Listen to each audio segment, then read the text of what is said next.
Ay tumayo sa pagbibigay galang sa Ebanghelyo ng Kaligtasan, dadalhin ng ating beloved Ordained Preacher, beloved Brother Fred Ignacio. God bless you po, beloved Brother Louie. Maraming salamat sa ating dakilang Diyos. Pag kami na mga tayo manalangin, praise God, hallelujah. Dakilang mapagpala namin Ama, Diyos na makapangyarihan sa iyong pangalan, aming pinakamamalapan sus. Pinakamamalapan noon, kayo pinagpupulit ko, salamat sa iyo, Diyos, na wala yung pagkataon, pinagkalong sa bawat sa amin.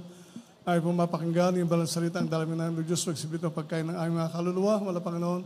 Kahabagang po ang mga webcast viewers, bigyan sila pagkakataon makapaglingkod, si malapang namin po mga labas, malapang dahil sa sugad, sa iyo makapangyarihan pangalan namin sinasaway, ang mga demonyo ng gawa ng kaway cast out. In Jesus' mighty name we pray. Hallelujah, praise the Lord. Maraming salamat sa ating dakilang Diyos.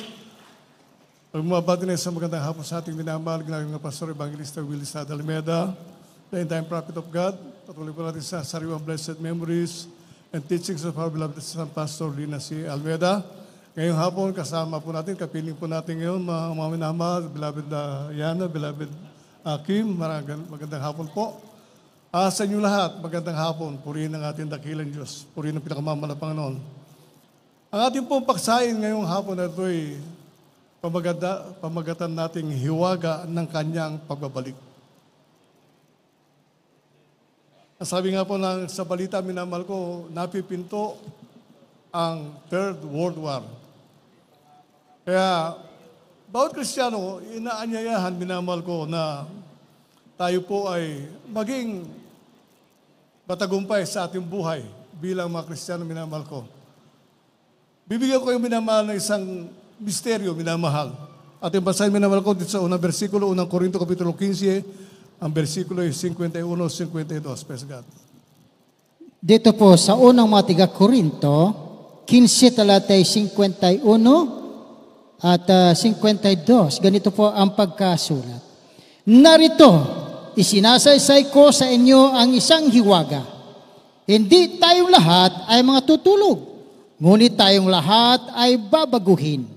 Sa isang sandali, sa isang kisap mata, sa huling pagtunog ng pakakak, sapagkat tutunog ang pakakak at ang mga patay ay mga bubuhay na maguli, na walang kasiraan at tayo'y babaguhin. Amen.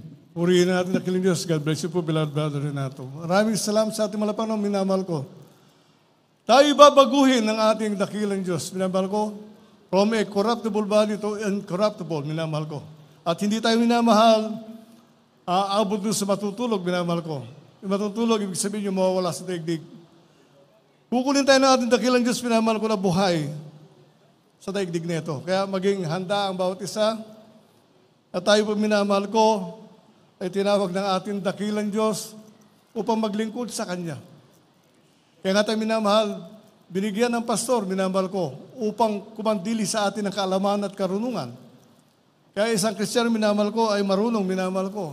Yung anak ko nung araw, nung nasa Cuneta pa tayo, minamahal, itinuturo ko sa kanya mga simbahan, minamahal ko yung dinadaanan ng LRT, sabi niya, ibig sabihin, wala rin ang mala Panginoon. Doon sa pinanggalingan niya, doon sa Cuneta Astrodome, naroon ang mala Panginoon. Purihin ang ating dakilang Diyos. Kaya minamahal, we all be changed. Sabi ng Biblia, minamahal ko. Babaguhin tayo ng ating wala Panginoon, minamahal. At ang sabi, minamahal, ito'y lihim nung araw pa. Sikreto ito, minamahal. Kasi kalam ng tao, minamahal ko, pag nanalangin, dadali sa langit. Pero ngayon, minamahal ko, ito'y pinaalam sa mga saints of God. Ipinaalam nito, minamahal ko. Kung ating babasahin, minamahal ko dito sa aklat ng Colossus, Kapitulo 1, versikulo 26-27, praise God. Dito po sa aklat ng Colossus, Kapitulo 1, ang talatay 26 at 27. Maging ang hiwaga na inilihim sa lahat ng panahon at lahi, datapwat ngayon ipinahayag sa kanyang mga banal. Nasa kanila'y minagaling ng Diyos na ipakilala kung ano ang mga kayamanan ng kaluwalhatian ng hiwagang ito sa gitna ng mga hintel. At ito'y si Kristo na nasa inyo, na pag-asa ninyo sa kaluwalhatian. Purihin ang ating dakilang Diyos. Purihin ang pinakamamala Panginoon. So minamahal, ito'y pinaalam sa saints of God, sa mga binanal ng ating Panginoon, minamahal ko. sa pamamagitan ng pangangaral ng magulang sa ating mula Panginoon.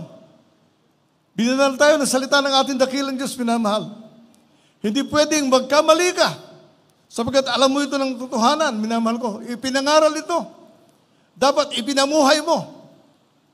Isipin nga natin, minamahal ko, sa ating pinanggalingan sa relihiyon, minamahal ko, yung pagbibigyan ay kaputhandog, na ibibigay ba nila? Hindi. Kung ano yung sinasabi nga nila na mga minamahal, yung 5 duling. Ayun ang hinuhulog doon sa tikpaw, doon sa... Ngunit sa ating minamahal ko, habang nagbibigay ka sa gawain ng ating dakilang Diyos, lalo kang pinagpapala ng ating pinakamamala Panginoon. Isipin niyo po yung mga minamahal, hindi po natin alam yun ng araw. Nakala natin, minamahal ko, nagpapayaman lang tayo ng tao, minamahal. Ngunit ngayon, minamahal ko, ang pinayayaman mo ang iyong sarili. Puri ng ating dakilang Diyos. Kaya, sa pagbabalik ng ating dakilang Diyos, wala po nakakaalam. Yung mga sinasabi nila, minamahal ko, na digmaan, minamahal, mga pestilences, tagutom, minamahal ko. Ito yung mga signs lang, minamahal. Senyalis lang na malapit ang bumalik ang ating dakilang Diyos. Kaya nga po, minamahal ko, magsipaghanda po tayo. Kinakailangan sa tuwid-tuwid na minamahal, alam po natin, minamahal ko, ayun nangyayari sa ating buhay. Yung balingkod, minamahal ko ng araw, may nakasabay nga ako, sabi, Brother Fred, pumapayat ka. Ngayon naman, wala namang magbabanggit. Brother Fred, tumataba ka naman uli. Kasi mga araw, minamahal, kinakailangan mag-ayuno tayo dahil meron tayong krusada sa Luneta. Kinakailangan yun, minamahal. May prayer, minamahal ko. Ngunit wala pong nakakalam ang sabi sa Biblia, minamahal ko. Kaya babasahin po natin, minamahal. Dito sa aklat ng mga Mateo, Kapitulo 24, versikulo 36, balik sa 24, praise God. Dito po sa aklat ng Mateo, Kapitulo 24, versikulo 36, balik sa 24. Ngunit tungkol sa araw at oras na yaon, walang makakaalam, kahit ang mga anghel sa langit, kahit ang mga anak, kahit ang anak, kundi ang ama lamang. 24. Sapagkat may nagsisilitaw ng mga bulaang Kristo at mga bulaang propeta na nagpapakita ng mga dakilang tanda at mga kababalaghan, ano pat ililigaw, kung maaari, pati ang mga hirang. Amen. Puri na ating dakilang Diyos. God bless you po, beloved brother Luis. So makita